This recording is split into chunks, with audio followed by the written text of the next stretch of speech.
Raleigh. Nothing beats having a nice meal in the park or getting a really good parking spot. But it can be even better when you're next to a work of art that invites you into that space.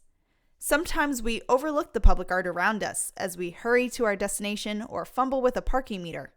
But when you finally get a chance to look around, you notice that the artwork is telling us something about the place we're in. Whether it's talking about a social issue, recalling history, or simply sharing a kind message, public art can be an indicator of community identity and an invitation for deeper conversation. All around this city, you can find statues, sculptures, murals, and even murals with augmented reality. As a public artist myself, I've started to conceptualize the ways in which digital animation could serve as a form of public art to nurture civic discussion and inclusivity. In order to discern the potential influence or implications of digital animation as public art, we must also consider the many facets of the local creative economy.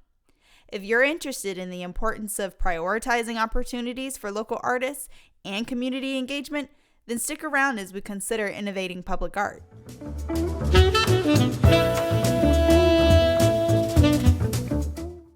There are over 140 public art projects in downtown Raleigh. You'll come upon statues in parks, murals on sidewalks, and artwork in places you least expect. But what is it supposed to do?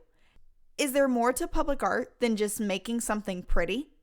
To better understand the purpose of public art, I thought I'd ask a few experts. My name is Kayla Coleman. I am the Executive Director at VAE Raleigh. It becomes kind of like a symbol for a neighborhood or an icon. It becomes a landmark, a gathering place, a measurement of space. It can really serve a community, and communities tend to adopt the piece as their own, especially if it's something that's going to be there for some time. So it becomes like an emblem for what that community could be. An emblem that for many people is the first or only art they will experience in their lives. Not only does public art help beautify a city or town, but it can also add to the cultural and economic vitality of a community. Art will always usher in gentrification. Art will always usher in displacement because art falls into a space of luxury.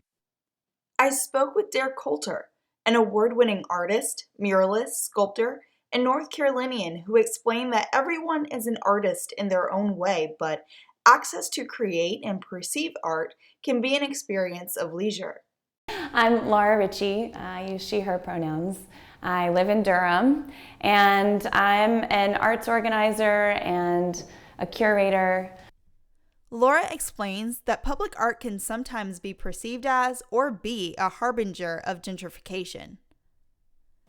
There are unfortunately a lot of examples where private and publicly funded public art projects have not taken the time to build relationships with the members of the communities in which they want to put a piece of public art.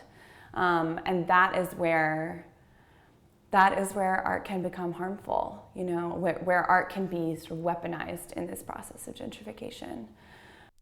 Many artists find inspiration in the authenticity of urban spaces, while developers maximize the appeal of public art to transform neighborhoods, which often contributes to the gentrification process and the displacement of communities. I do think that there are ways to do it better. I think that always centering the voices of the community that you're working within is like, you must. If you're going to say something about a place, you need to be from that place. Many people don't have the means to collect art in their homes or visit an art museum. Public art is influential in democratizing that experience. So my name's David Moore, Director of Community Engagement at ArtSpace. We also have new people moving in every day, adding to our local flavor. So I find that just to be really interesting. I feel like we are at a crossroads where it's time to kind of come together and decide what we want Raleigh to be. And I think it's been mostly defined by development, but I think it's the people that actually define a city, right? It's the culture, it's the food, it's the music, it's the art. And so I think, moving forward, we need to have city leaders listening more to everyday citizens. Listening to more everyday citizens and reflecting on that effort through public art can be built with more opportunities for participatory public art and by prioritizing local artists. I also see a stronger need for communities to be more engaged in the process, especially when it's meant to be for them. And I think communities have the power and the voice there to tell, city and cultural leaders, this is what we need, this is what we want. But if there's no connection being built, how can it happen? We need to shift the priority to make sure that opportunities for creating public art are first available to the artists who live in the community in which the public art will be located. I was one of the artists with OG Designs and Creations that collaborated with the nonprofit organization Activate Good and Raleigh Murals Project to create the Do Good mural. It was so much fun to collaborate with over 100 community volunteers to create this public art project, and this is what sparked my interest in participatory art and how we could take that message of inclusion one step further through digital animation. We're in a space where science and technology is so valued here. I want to see more artists collaborating with programmers and engineers and whomever to really elevate digital art as a public art form. Digital animation is a form of digital art. Digital art refers to all forms of contemporary art made using technology, and there are several stunning examples of digital animation and motion-based art as public art around the world. Art that incorporates digital technology exists across physical, virtual, and hybrid methods, which enables artists to reach new audiences outside traditional arts. Since digital animation requires a lot of infrastructure, planning, and resources, it is important to understand the challenges artists, industry, and the community might face with the implementation of these projects. While artists working with technology might face challenges in accessing necessary equipment, space, and money for projects, organizations might need guidance in learning about these projects and how to present the work. So I think part of it is just making the process easier or being there for artists to guide them through the process. As an arts administrator, I understand the process, the red tape, all of that. But where I can help is by empowering an artist and teaching them that process, or at least working with them through that so they're not hitting, red tape, roadblocks, and permit issues. Another major component of this conversation is the influence on community.